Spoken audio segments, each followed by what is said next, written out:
एक लड़का जिसने महज 10 साल की उम्र में सुसाइड करने की कोशिश की क्योंकि वो जिस स्कूल में पढ़ता था वहाँ के लड़के उसका मजाक बनाते थे। वो चाहकर भी अपने दोस्तों के साथ खेल कूद नहीं पाता क्योंकि उसके दोनों हाथ पे नहीं थे। पर इसके बावजूद उसने हार नहीं मानी और मेहनत करता रहा। उसके पास जितनी भी मुसीबतें आई उसका सामना वो करता रहा। जब वो 17 साल का था तब उसकी इन परेशानियों को देखकर उसके स्कूल के सिक्योरिटी इंचार्ज ने उसे बहुत इंस्पायर किया, बहुत मोटिवेट किया और पब्लिकली लेक्चर देने की सलाह दी। इस एक सलाह ने उसकी ज़िंदगी बदल दी। अब उसने पॉजिटिव एटीट्यूड को अपनाना शुरू किया। दोस्तों, मैं बात कर रहा हूँ निक वुजेसिक की। उनका जन्म 4 दिसंबर 1982 को मेलबर्न, ऑस्ट्रेलिया में हुआ था।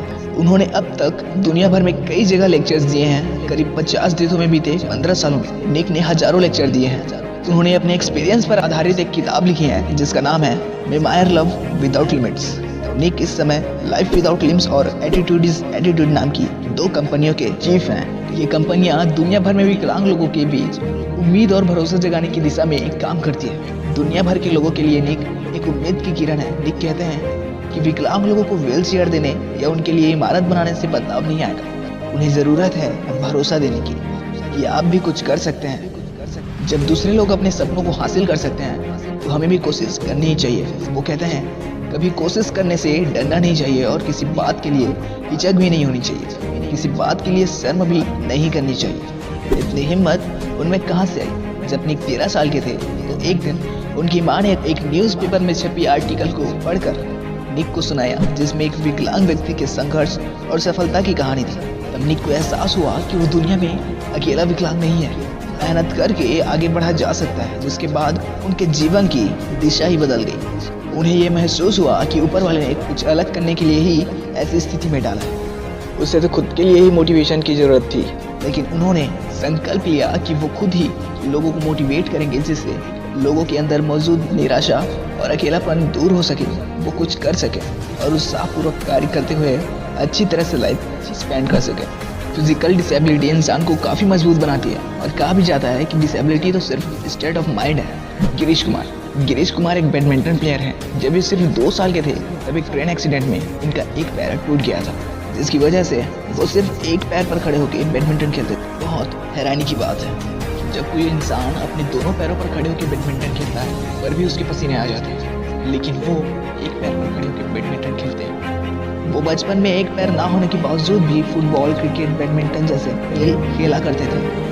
गिरीश शर्मा जी कहते हैं कि उन्हें नॉर्मल बच्चों के साथ में भी ये सभी खेल खेलने में कोई प्रॉब्लम नहीं होती थी। वे शुरू से ही ये सभी गेम खेलने की प्रैक्टिस करते रहते थे। वो अपने आप को किसी भी तरह से कमज़ोर नहीं समझते थे और लगातार कोशिश करते थे। इसी के साथ कंटिन्यूसली प्रैक्टिस करने के बाद उनमें परफेक्शन आ गई। जब वो 16 साल के थे तभी से उन्होंने बैडमिंटन बनने का फैसला कर लिया था और इसके लिए उन्होंने नेशनल लेवल पर बैडमिंटन खेला जिसमें उन्होंने जीत हासिल की और 2 गोल्ड मेडल भी लाए। लेकिन वो वहीं पर नहीं रुके। उन्होंने अपनी कड़ी मेहनत और लगन से इंटरनेशनल लेवल पर बैडमिंटन खेलने का फैसला किया। इसके लिए उन्हें कुछ रुपयों की ज़रूरत थी। तब उन्होंने अपने दम पर पैसों का अरेंजमेंट किया और इंटरनेशनल लेवल पर बैडमिंटन खेला। वो बहुत से देशों में बैडमिंटन खेल चुके हैं। गिरीश शर्मा जी हमारे लिए एक उदाहरण है जो हमें प्रेरणा देते हैं कि लाइफ में भले ही हमारे पास कोई भी कमजोरी हो, लेकिन अगर हम दिल से चाहे और मेहनत करें तो लाइफ में बड़ी सी बड़ी कमजोरी हमारा कुछ नहीं बिगाड़ पाएगी और हम सक्सेसफुल बन सकेंगे। इसलिए हमें कभी भी अपनी कमजोरी को नहीं देखना चाहिए और लगातार कोशिश करनी ही चाहिए। हमें हमारी मंजिल ज़रूर मिलेगी, हम अपने सपने को पूरा कर सकेंगे। अब है मलाथी कृष्णमूर्ति हौला।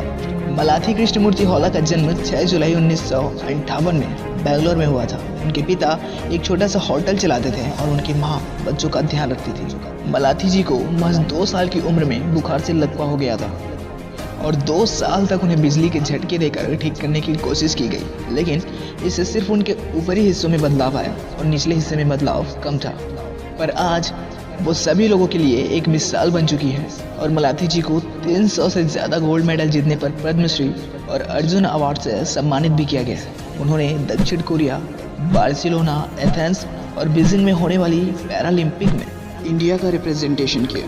इन्होंने बैंकॉक, दक्षिण कोरिया और कुआलालंपुर में आयोजित होने वाली खेलों में डेनमार्क और ऑस्ट्रेलिया में आयोजित विश्व मास्टर्स, ऑस्ट्रेलिया में राष्ट्रमंडल खेलों और बेल्जियम और इंग्लैंड में ओपन चैंपियनशिप में भी इंडिया का रिप्रेजेंटेशन किया है। मलाथी जी की अभी तक 32 सर्जरियां हो चुकी है। मलाथी जी सिंडिकेट बैंक बतौर मैनेजर काम करती है और 16 विकलांग बच्चों के लिए मथुर फाउंडेशन चलाती है। ये एक चैरिटेबल ट्रस्ट है जिसे उन्होंने अपने दोस्तों के साथ मिलकर ओपन किया था। उनका ध्यान मुख्य रूप से पोलियो पीड़ितों पर रहता है जिनके माता पिता उनका इलाज नहीं कर सकते। उन्होंने 7 जुलाई 2009 को अपनी पहली authorised biography the different spirit को शुरू किया। दोस्तों, ये उन लोगों के नाम हैं जिन्होंने अपनी फिजिकल डिसेबिलिटी के बावजूद अपनी जिद नहीं छोड़ी और स्ट्रगल करते रहे और आज पूरी दुनिया के लिए मिसाल है।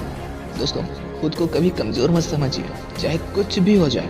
अपने मन में ये बात बिल्कुल ना आने दें कि मैं ऐसा हूँ, मैं वैसा हूँ।